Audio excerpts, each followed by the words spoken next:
Hey everyone, thanks for tuning in. If you're new here, consider subscribing. It really helps keep these stories coming. And while you're here, let me know in the comments where you're listening from. Now, sit back, relax, and let's get into the story. Always say you'll know when the world ends. You'll feel it in your bones, right? The sky cracks open. Sirens wail, people run and scream in the streets like some movie scene. But when it actually happened, it was quiet, just stupidly quiet. At 11:42 a.m., I was lying on my lumpy couch, half asleep with an empty energy drink can balancing on my chest. That was my daily ritual. Wake up around 11, scroll for a while, snack on whatever was left in the pantry, and go back to doing nothing. Unemployed, no friends to hang out with, barely a family to call my own. Yeah, I was a loser. Still am, I guess. But that day made me something else. Something I wasn't ready for. Something I still don't know how to explain without sounding broken. The first sign was the silence. Not just the no one's mowing the lawn kind of quiet, but the thick, unnatural kind. You know when your ears start to buzz because there's nothing around to absorb the sound? It was like that. At first, I thought my phone had just glitched. No notifications, no alerts, not even spam messages. I refreshed my feed, nothing loaded, no stories, no news. Just a frozen, lifeless screen. That's when I noticed my Wi-Fi bar had vanished. Strange, but not unheard of. My connection was always trash. I got up and walked to the window, half expecting to see a fallen pole or a work crew messing with the lines. But there was no one outside. No cars, no dogs, no sounds. Even the wind felt like it was holding its breath. Then I heard a soft thud somewhere in the hallway outside my apartment door, followed by a slow, dragging sound. Now, here's the thing, I don't live in a horror movie. My apartment complex is boring, full of people who barely nod when they pass each other. The kind of place where nothing happens except for burnt toast setting off alarms once in a while. So, naturally, I did the dumb thing. I opened the door. The hallway looked the same as always. Dull green carpet, flickering ceiling light, smell of microwaved leftovers. But at the far end, where the elevator doors usually groaned open, I saw someone on the floor, crawling. At first, I thought it was Mrs. Hale, the sweet lady from 4B, but something was wrong. Her arms bent the wrong way. Her head jerked in quick, unnatural twitches, like a marionette with strings tangled. She was chewing on something. Something that was moving. My brain couldn't register it. It was like my mind refused to see what my eyes were showing me. A man, her husband, I think, was still twitching as she tore into him, her jaw working in savage bursts. No hesitation. No mercy. I slammed the door shut so fast I nearly caught my own hand. I stumbled back, knocking over the pile of pizza boxes next to the fridge.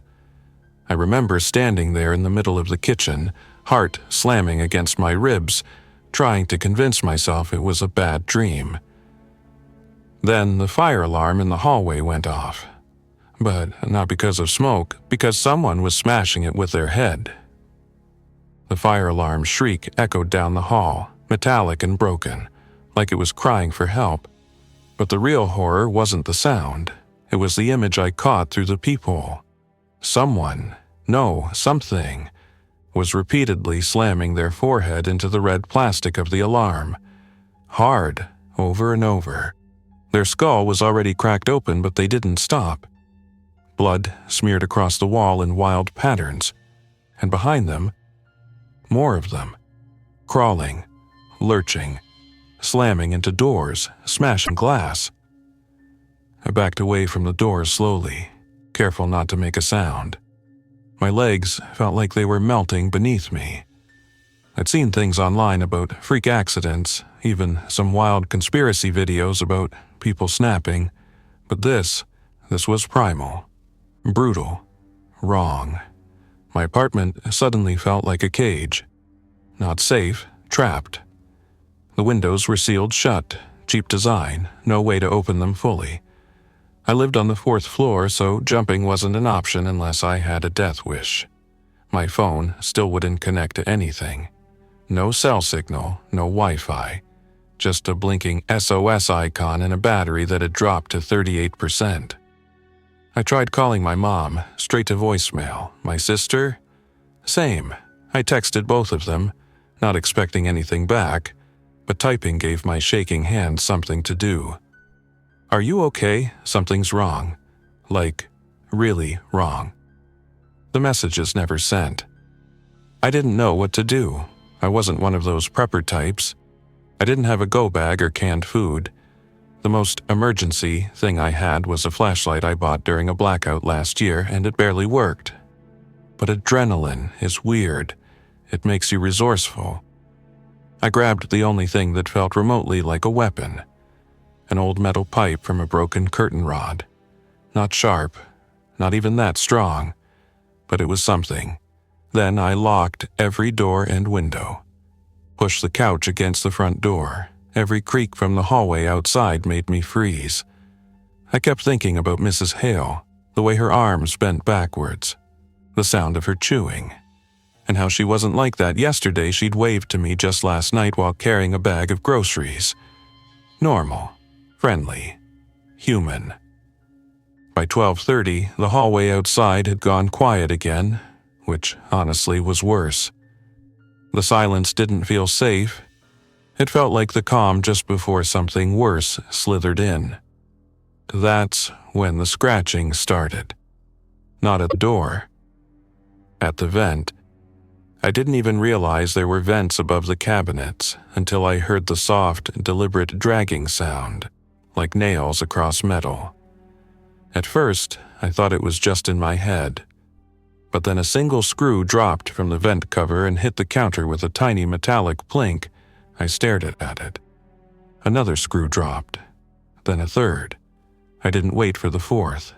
I yanked a chair over, stood up, and jammed the curtain rod into the vent cover. Whatever was inside hissed. A wet, gurgling rasp that rattled through the ducts. I shoved the vent closed and dragged my fridge over to block it. I stood there, breathing heavy, hands shaking so bad I almost dropped the rod. What was happening? How did it all fall apart this fast? And why wasn't anyone stopping it? No police, no sirens, no helicopters, no broadcasts. Just me. Me, and whatever that thing was in the ductwork. I backed into the corner of the room, clutching the rod, eyes darting to every vent, every window, every crack in the drywall. That's when the power went out, and everything fell into darkness. When the power cut out, the silence became suffocating. You don't realize how much you rely on the quiet hum of electricity until it's gone. The fridge, the ceiling fan, the glow of standby lights, all of it vanished in a blink, and suddenly the apartment felt ancient, like a tomb. I stood there in the dark, my breathing the only sound I could hear. That, and my heartbeat hammering in my ears like distant drums. I had one flashlight, the kind you twist to turn on. I found it under the sink behind a half-used bottle of cleaning spray. When I clicked it on, the beam was weak, flickering, barely useful. But in that moment, it was the most precious thing I had. I pointed it at the vent I'd blocked. Nothing moved. The fridge was still in place, no hissing, no rattling. For now. I knew I couldn't stay in the apartment forever. I had maybe half a bottle of water, a bag of chips, and 3 slices of cold pizza that were already starting to smell weird. If this was really some kind of outbreak, some kind of full-on collapse, I had to move, had to find help, or food, or maybe just someone who wasn't eating people. But every part of me wanted to stay, hide, wait it out, let someone else fix the world. I wasn't made for this. I wasn't brave, I wasn't clever. I was just a guy who wasted most of his life behind screens, blaming everyone but himself. I stood at the door, pipe in one hand, flashlight in the other. The couch was still blocking it, but I'd pulled it back just enough to peek through the peephole. The hallway was dark now. The emergency lights that usually kicked in during power outages, nothing, just black. Then, from the stairwell at the far end of the hall, I heard the first scream. Not a panicked, help me scream. No, this was different. It was raw, animal, a man's voice, but warped by pain and fear and something else. Something wrong. And then there was another, a woman this time. Then silence again, a sickening kind of silence, like the building itself was holding its breath. And then bang! Someone slammed into a door. Not mine, one of the others. Bang, bang, bang. I stepped back from the peephole, clutching the pipe so tight my knuckles ached. I knew I couldn't stay. I had to go. I just didn't. I finally moved out into the hallway. I wrapped a t-shirt around my mouth and nose. Not because I knew what was in the air, just because it made me feel like I was doing something smart. The hallway smelled like sweat, copper, and rot. I tried not to breathe too deep. I crept past the neighbors' doors. Most were shut. A few were cracked open as if people had fled in a hurry. I didn't look inside. I didn't want to see what was left. Then I heard something move up ahead. Soft, wet footsteps. I turned off my flashlight. Bad idea. Complete darkness. But I didn't want to be seen. I crouched low, hiding behind a tipped-over laundry cart near the elevator. The footsteps got closer. Slow. Dragging. Like someone pulling their legs behind them. And then I saw it. Lit faintly by the moonlight bleeding in through the stairwell window. It was a man, or what was left of one arm gone, torn at the shoulder like a rag doll. His face was split down the middle, eyes cloudy and twitching. He wasn't walking. He was sniffing. Like a dog. I didn't breathe. I didn't blink. I barely existed. He passed me by, inches away. The smell. It was like spoiled meat mixed with sewage and something else. Something chemical. I thought I was going to be sick, but I held it in. When he disappeared down the hall, I ran. Didn't look back. Didn't care what I stepped over. Could have been bags. Could have been people. I didn't care. I reached the stairwell door, nearly slipped on a dark stain across the floor, and burst into the stairwell. That's when I made my second mistake. I looked down the stairs. They were full, bodies, stacked, moving, snarling, crawling over each other, piling up like ants, some missing limbs, some just screaming and flailing, still halfway human.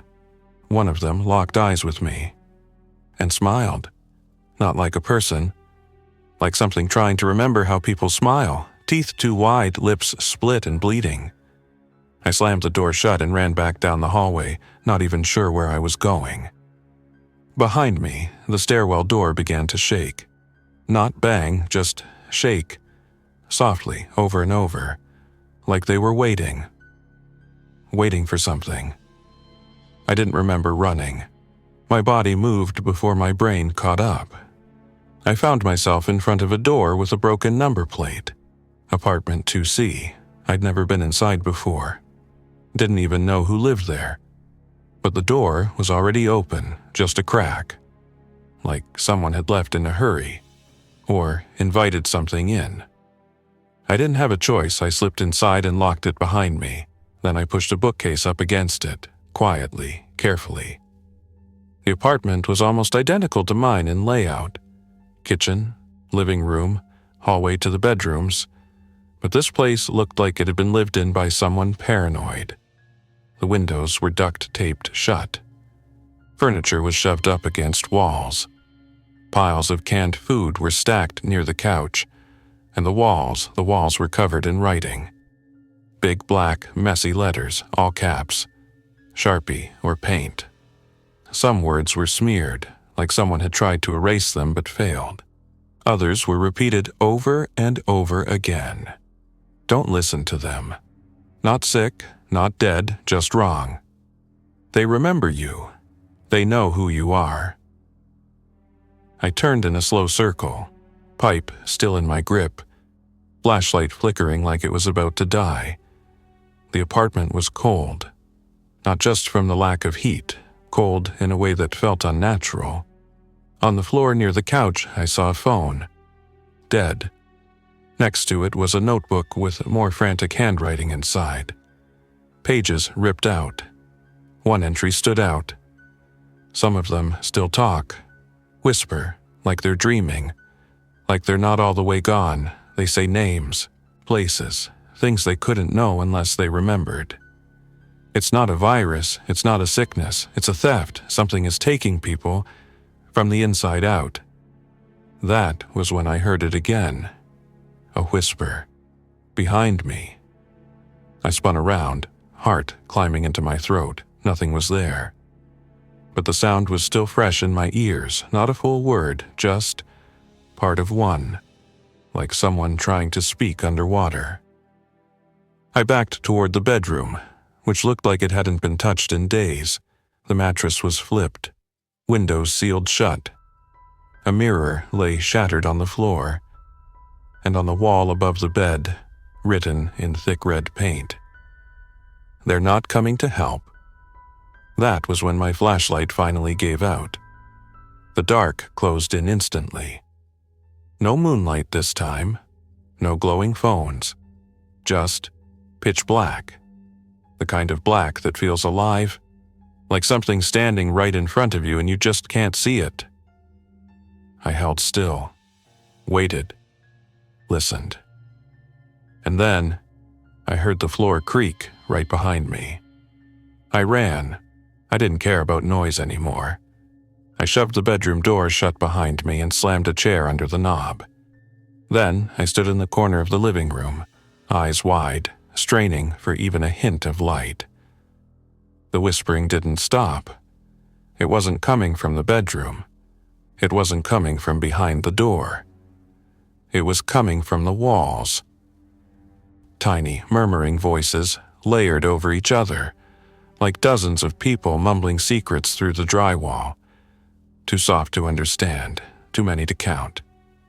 Some of the voices were crying, some were laughing, some were just repeating the same words over and over. One voice, a low one, almost gentle, said a name. My name. Not a coincidence, not imagination. It was my name spoken clear as day. I bolted out of that apartment and back into the hallway. I didn't care where I went, I just couldn't stay there. But when I turned the corner toward the main stairwell again, I stopped dead. They were waiting for me. Not just standing there, not rushing me. Just standing. 4 of them. In a line. Their heads tilted in perfect unison, like they'd practiced it. One of them was Mrs. Hale. The rest I didn't recognize. Their faces were pale, skin sagging in weird places, but their eyes were wide open. They weren't mindless. They were watching. And then all at once they opened their mouths. No sound came out. Just a slow droning hum that I felt in my bones, like standing near a giant machine, the kind of sound that makes your teeth ache. My vision blurred. My knees buckled. Something about that sound made my head feel like it was cracking open from the inside. And then boom. A door exploded open behind them. A blur of motion. Screams. Real, human screaming. Someone else was alive. And fighting. The hallway exploded into chaos. The 4 of them, the ones just watching, whipped their heads toward the noise like animals sniffing fresh blood, and then they ran. Not staggered, not shuffled, ran. That hum they'd been making? It stopped instantly, like a switch flipped. They bolted down the hallway toward the open door. And that's when I saw him. A guy, maybe a little older than me, came charging out of 3D with a fire axe gripped in both hands. He wasn't big, but he was fast, sweaty, wild-eyed, and he didn't hesitate. He swung the axe right into the chest of the first one coming at him. The body crumpled, but the others didn't stop. I ducked behind the laundry cart again, trying not to breathe too loud, while the man fought. Metal against bone. Screams and grunts. His flashlight bounced wildly as it clipped to his belt, casting shadows that stretched and danced across the walls. One of them tackled him. They went down hard. The axe clattered across the floor. I saw the thing's face. It was missing part of its jaw, yet it still bit or tried to. Its eyes were rolled back like it was dreaming. The man was losing. And I had a choice: run or help.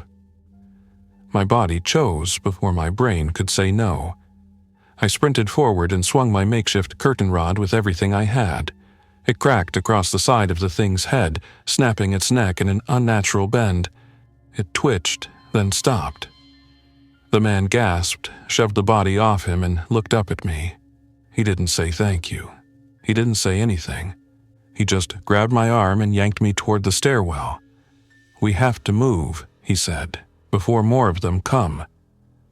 The stairwell was worse now.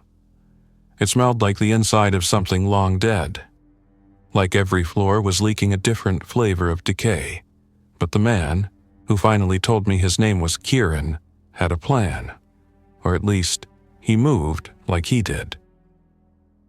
"They don't swarm if you don't stay still," he whispered as we climbed.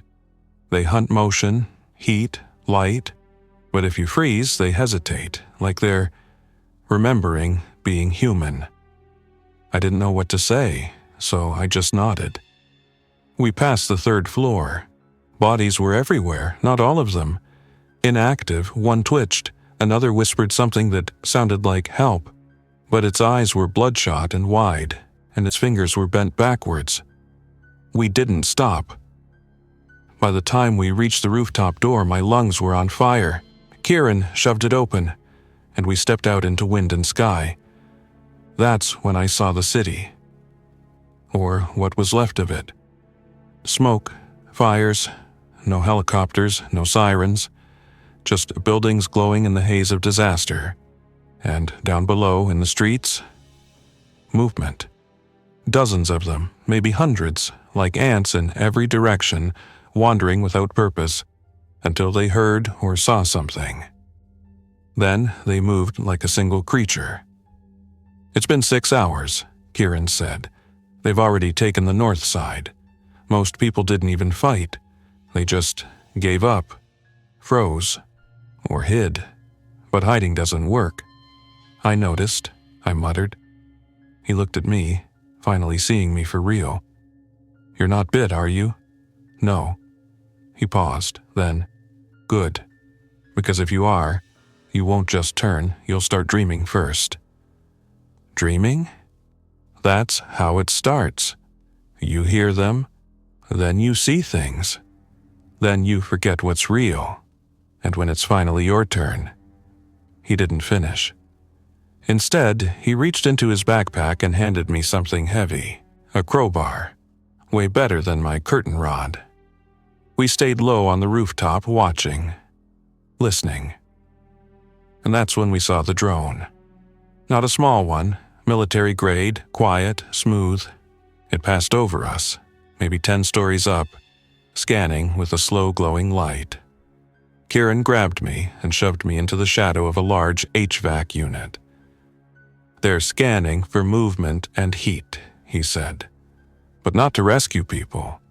"Then what?" He looked me dead in the eye. "To mark them."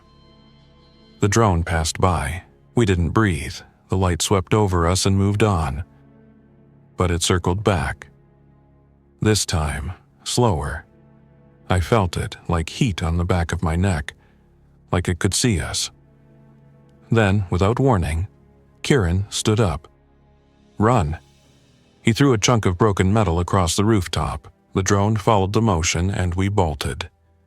We jumped to the next rooftop. our feet barely hitting the gravel. Behind us, the drone's tone changed, a low beep beep beep sound. Something was coming, not from the sky. From below. We didn't look back.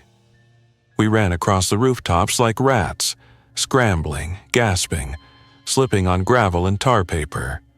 Behind us, the drone's tone kept rising, faster, shriller, like it was calling something. Not a signal to help, but a beacon. Kieran led us to a fire escape. We climbed down 4 stories, metal groaning under our weight, and slipped into the alley below just before the drone made another pass. We hit the ground running, but the city wasn't asleep anymore. It was alive in the worst way. From every alley, every street, every broken window, they came. Dozens of them. Not stumbling now. Chasing. Like they'd been waiting for someone to mark the next target. I thought we were dead. No way out. Just shadows and sharp turns and pounding footsteps. Kieran pulled me into a loading dock behind what used to be a bakery. We shoved the doors closed, barricaded them with pallets, and collapsed behind a row of metal shelves, lungs burning, hearts like hammers. For a long minute, nothing followed us. Then, far off in the city, somewhere deep downtown, a new sound rose. Louder than sirens, deeper than engines. A horn. Long, droning, metallic. "What the hell is that?" I whispered. Kieran didn't answer.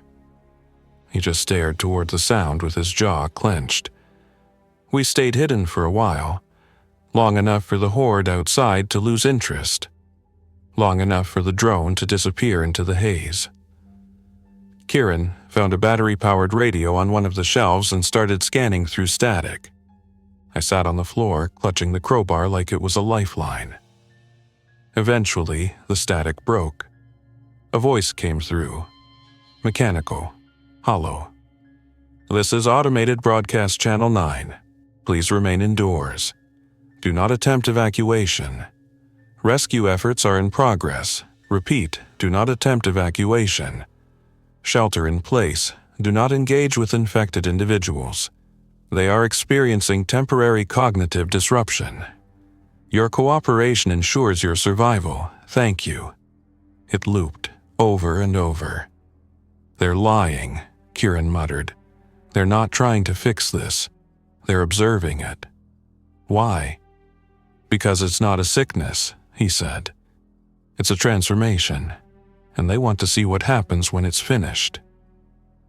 That was when I realized something that made my stomach twist. The drone. The scan. The chase. It hadn't been after both of us. It had followed me. I didn't tell Kieran. I didn't tell him about the voice I heard back in the apartment. Or the shadow that whispered my name. Or the strange warm sensation in my chest when the drone's light passed over me. I didn't tell him that now, sitting in that broken bakery, I could hear them again. Faintly, in the back of my mind. Like a whisper from another room. Like a radio tuned between stations. They were calling to me, not like enemies. Like family. Like they knew me. And the scariest part? A part of me wanted to answer. Kieran wanted to move again. Said we'd try to get to the tunnels under the train station. Said there might be a safe zone there, or at least supplies. Maybe even people. I nodded, agreed, followed him. But my legs felt heavy. My thoughts weren't mine. At least, not just mine. Every so often, I'd look at Kieran and wonder, what if he's already turning and doesn't know it? What if I am? What if this isn't an infection at all? What if it's evolution? Maybe that's why I'm still alive. Maybe that's why they didn't rip me apart. Maybe they saw something familiar in me. And maybe, just maybe, I saw something familiar in them. We reached the edge of the station just as the sun started to fall behind the skyline. The city looked quiet again. Not peaceful, not safe, just still. Like it was waiting. Kieran and I stood in the shadows, staring at the cracked streets and flickering lights, and I knew this wasn't the end of the outbreak. This was only the beginning. And me? I'm not a hero. I'm not a fighter. I'm not anyone special. I'm just a loser who survived the first 12 hours of the outbreak. But I can feel something inside me now. Changing. Watching. Waiting. And whatever comes next. I don't know if I'll be running from them anymore. I think maybe I'll be running with them. Thanks for listening. If you enjoyed this story, don't forget to like and subscribe. Your support keeps these creepypastas coming. Until next time, stay alert, stay safe, and never ignore the feeling that something is watching.